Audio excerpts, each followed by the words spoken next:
Every year in Australia, we commemorate a very important day in Australian history known as Anzac Day. At this time of the year, you might sometimes bake Anzac biscuits or stand in silence to reflect and remember Anzac soldiers. But do you know who the Anzacs were and why it is important that we commemorate this day? In 1914, the world was in turmoil at the outbreak of World War I.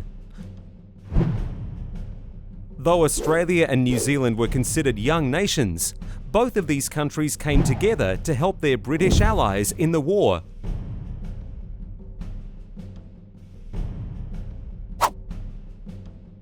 These soldiers were called ANZACs, which stands for Australia and New Zealand Army Corps.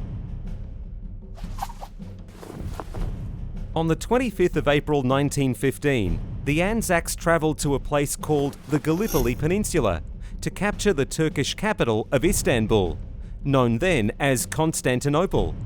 However, they were met by a fierce defence from Ottoman Turkish soldiers.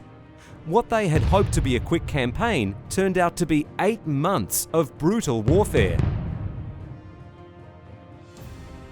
8 months after their arrival, the Anzacs evacuated from Gallipoli, but not before many soldiers had given their life or suffered great injuries.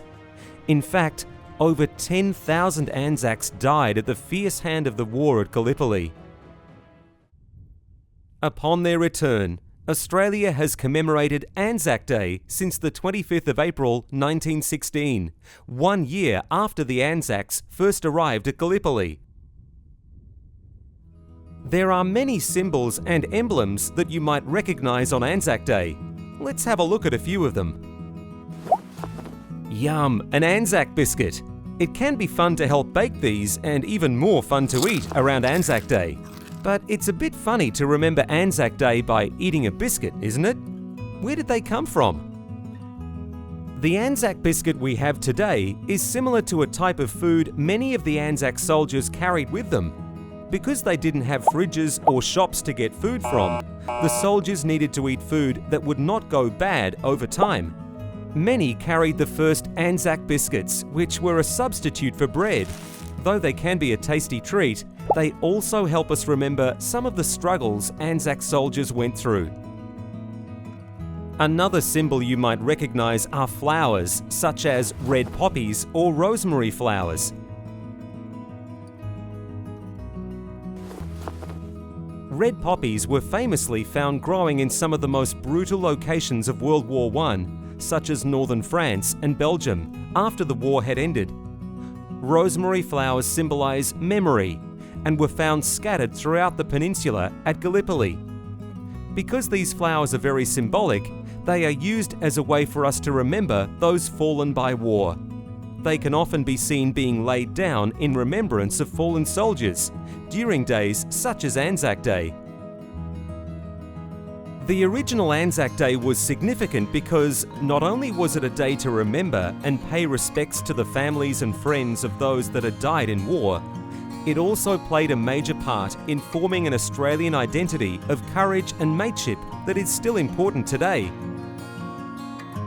Whilst the Anzac legend lives on, soldiers from Australia have defended our country in other wars since World War I.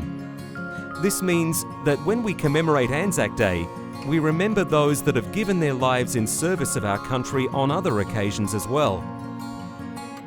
There are many ways Anzac Day is commemorated today. Often people will rise for a dawn service. These services are held at dawn each year because this was the same time Anzac soldiers originally arrived on Gallipoli shores. What are some of the other ways we remember those in our past and present who have committed themselves to the service of our country on Anzac Day?